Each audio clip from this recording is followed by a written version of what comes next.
ಈ ಒಂದು ಐತಿಹಾಸಿಕ ಪಾದಯಾತ್ರೆಯಲ್ಲಿ ನಮ್ಮೆಲ್ಲರ ನೆಚ್ಚಿನ ನಾಯಕರಾಗಿರುವಂತಹ ಪ್ರತಿಪಕ್ಷದ ನಾಯಕರಾಗಿರುವಂತಹ ಸನ್ಮಾನ್ಯ ಅಶೋಕ್ ಅವರೇ, ವಿಧಾನ ಪರಿಷತ್ನಲ್ಲಿ ನಮ್ಮ ಪ್ರತಿಪಕ್ಷದ ನಾಯಕರಾಗಿರುವಂತಹ ಜಲವಾದಿ ನಾರಾಯಣ ಸ್ವಾಮಿ ಅವರೇ, ಉಪನಾಯಕರಾಗಿರುವಂತಹ ಅರವಿಂದ್ ಜಗತ್ ಅವರೇ, ಹಾಗೂ ಈಗ ತಾನೇ ನಮ್ಮ ಮೊಬೈಲ್ ಸಾಹೇಬರಿದ್ದಾರೆ, ನಮ್ಮ ಕೇರ್ಪೇಟೆಯ ಮಾಜಿ ಶಾಸಕರು, ಮಾಜಿ ಸಚಿವರಾಗಿರುವಂತಹ ಬಹುದೂರು ಗಂಡುಗಳಾಗಿರುವಂತಹ ನಾರಾಯಣ ಗೌಡ್ರೆ, ಸ್ವಾಮಿ ಅವರೇ, ನಮ್ಮ ಜೆಡಿಎಸ್ ಪಕ್ಷದ ನಾಯಕರಾಗಿರುವಂತಹ ವಿಧಾನ ಪರಿಷತ್ ಭೋಜೇಗೌಡ್ರೆ, ಈಗ ತಾನೇ ಮಾತಾಡಿದಂತ ನನ್ನ ಆತ್ಮೀಯ ಸ್ನೇಹಿತರಾದಂತಹ ಸುರೇಶ್ ಗೌಡ್ರೆ, ಹಾಗೆ ನಮ್ಮ ಕೋಲಾರಿನ ಲೋಕಸಭಾ ಸದಸ್ಯರು ಆಗಿರುವಂತಹ ಮುನ್ಸಾಜಿ ಅವರೇ,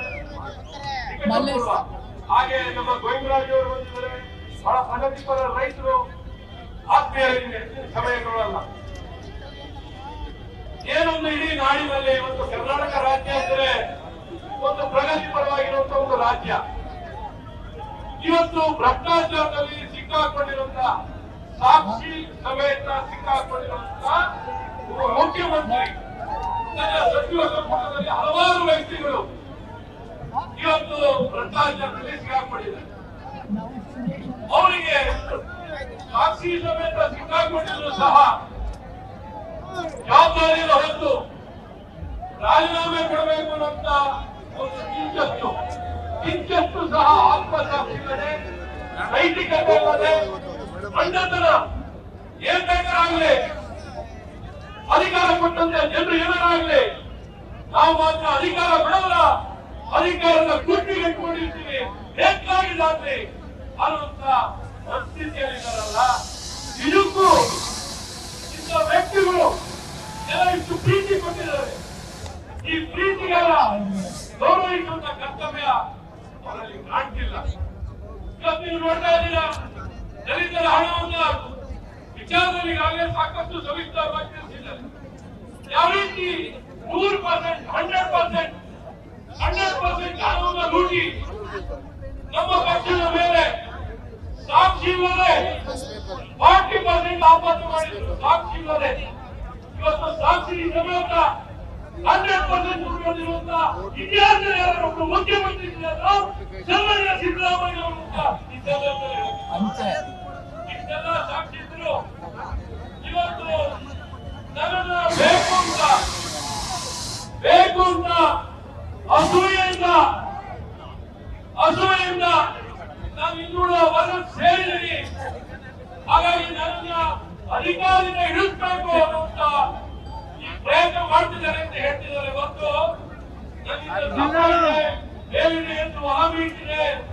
ರಾಜ್ಯದ ಹಿತ ಕಾಪಾಡಬೇಕಾಗಿರೋರು, ರಾಜ್ಯದ ಹಿತ ಕಾಪಾಡಬೇಕಾಗಿರುವಂತ ಒಬ್ಬ ಮುಖ್ಯಮಂತ್ರಿ ಆಗಿರೋರು ಇವತ್ತು ಕಾನೂನನ್ನು ಮರೆತು, ಸಂವಿಧಾನವನ್ನು ಮರೆತು ನನ್ನ ಸ್ವಾರ್ಥಕ್ಕಾಗಿ ಈ ರೀತಿ ನಡೆದರೆ ಯಾವ ರೀತಿ ಸಮಾಜಕ್ಕೆ ಸಂದೇಶ ಕೊಡ್ತಿದ್ದಾರೆ? ಯಾರ ಮೇಲೆ ನೀವು ಒಂದು ಕೋಪ ತೋರಿಸ್ತಾ ಇದ್ದೀರಾ? ಯಾರ ಮೇಲೆ ನಿಮ್ಮ ಬಡತನ ತೋರಿಸ್ತಾ ಇದ್ದೀರಾ? ಇವೆಲ್ಲ ಯಾವ ರೀತಿ ಸಮಾಜಕ್ಕೆ ಸಂದೇಶ ಕೊಡಬೇಕಾಗುತ್ತೆ. ಹಾಗಾಗಿ ಇದನ್ನು ಮನವರಿಕೆ ಮಾಡಿಕೊಂಡು ಸತ್ಯವನ್ನು ಎತ್ತಿಡಿಯುವಂತ ಕೆಲಸವನ್ನ ನೀವು ಮಾಡಬೇಕು. ಸಾಮಾನ್ಯ ಸಿದ್ದರಾಮಯ್ಯ ಅವರೇ, ಹಿರಿಯರಾಗಿ ಇಷ್ಟೆಲ್ಲ ರಾಜ್ಯದ ಅನುಭವ ಇತ್ತು. ಈ ರೀತಿ ಬಡತನ ಮಾಡಬೇಕು, ಬೇರೆ ಏನ್ ಮಾಡಬೇಕು, ಒಬ್ಬ ಬಡವರು ಮಾಡಬೇಕು, ಒಂದು ನಾಳೆ ದಿನದ ಊಟ ಸಿಗುತ್ತೆ ಗ್ಯಾರಂಟಿ ಬಂತು ಅಂತ ಕೋಟ್ಯಾಂತರ ಜನ ಇದ್ದಾರೆ. ಆದ್ರಿಂದ ಸತ್ಯ ನ್ಯಾಯ ಧರ್ಮಕ್ಕಾಗಿ ಗೌರವ ಕೊಡ್ತಾರೆ. ಇವ್ರಿಗೆಲ್ಲ ಸಿಕ್ಕಿರೋರು, ಎಲ್ಲ ಪಡ್ಕೊಂಡಿರೋರು ಸಿಕ್ಕಿರೋರೆ ಈ ರೀತಿ ಬಡತನದಲ್ಲಿದ್ರೆ ಜನ ಏನ್ ಮಾಡ್ಬೇಕು? ಇವತ್ತು ಬೆವರು ಮನೆ ಮಠ ಎಲ್ಲ ಬಿಟ್ಟು, ಕುಟುಂಬ ಬಿಟ್ಟು, ಆರೋಗ್ಯ ಚೆನ್ನಾಗಿಲ್ಲ ಅಂದ್ರು, ವೈದ್ಯ ನೆರವಾದ್ರು ಸಹ ಈ ಕಷ್ಟದವರು ನೆರಳು ಮೈಸೂರು ಸೇವಾ ಕಾರ್ಯಕ್ರಮದಲ್ಲಿ ಭಾಗವಹಿಸಿ ಸನ್ಮಾನ್ಯ ಸಿದ್ದರಾಮಯ್ಯವರೇ, ನೀವು ರಾಜೀನಾಮೆ ಕೊಡಲೇಬೇಕು ಅಂತ ಗಟ್ಟಿಯಾಗಿ ನಿಂತು ನೀವು ಪಾದಯಾತ್ರೆಯನ್ನು ಮಾಡ್ತಾ ಇದ್ದೀರಾ. ಇಷ್ಟು ಸ್ಪಷ್ಟ ಸಂದೇಶ ಕೊಟ್ಟು ರಾಜ್ಯಕ್ಕೆಲ್ಲ ಖಂಡಿತ ನೀವು ಬೇಕು. ಯಾವ ಕಾರಣದಲ್ಲಿ ಪಾದಯಾತ್ರೆಗೆ ಪ್ರಾರಂಭ ನಿಮ್ಮ ರಾಜೀನಾಮೆ ಸಿಗೋರ್ಗೂ ಯಾವ ಕಾರಣದಲ್ಲಿ ನಿಮ್ಮ ಕೊಡೋ ಪ್ರಶ್ನೆ ಇಲ್ಲ. ಎಲ್ಲ ವೇದಿಕೆಯಲ್ಲೂ ಎಲ್ಲ ಕಾನೂನಿನ ಮೂಲಕ ನಿಮ್ಮನ್ನ ರಾಜೀನಾಮೆ ಪಡೆಯೋಕ್ಕೆ ಎಲ್ಲ ಪ್ರಯತ್ನ ಮಾಡ್ತಿದ್ದ ನಿಮಗೆಲ್ಲ ವಿಶ್ವಾಸ ಮುಂದೆ ಹೇಳಿ ಪಾದಯಾತ್ರೆ ಒಗ್ಗಟ್ಟು ಮಾಡಿದೆ.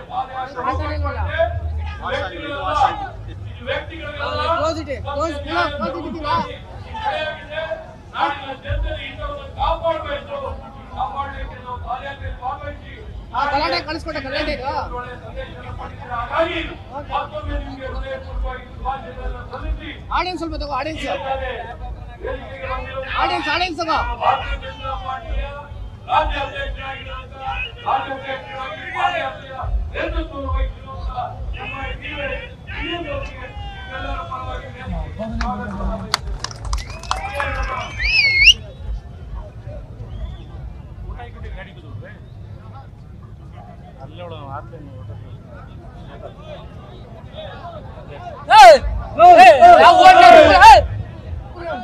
ನಮ್ಮೊಂದಿಗೆ ನಮ್ಮ ರಾಷ್ಟ್ರೀಯ ಭಾರತೀಯ ಜನತಾ ಪಾರ್ಟಿಯ ರೈತ ಮೋರ್ಚಾದ ಅಧ್ಯಕ್ಷರಾಗಿರುವಂತಹ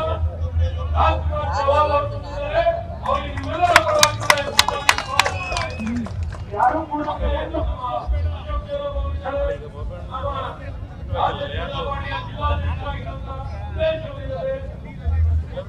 ಶಿವಕುಮಾರ್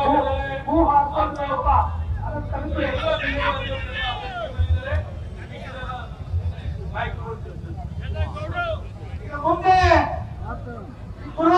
ಪಾದಯಾತ್ರಾ ಸಮಾವೇಶವನ್ನು ಕುರಿತು ವಿಧಾನಸಭೆಯಲ್ಲಿ ವಿರೋಧ ಪಕ್ಷ ನ್ಯೂಸ್ ಫಸ್ಟ್ ನಿರ್ಭೀತಿಯಿಂದ ನಿಮ್ಮ ಪರವಾಗಿ.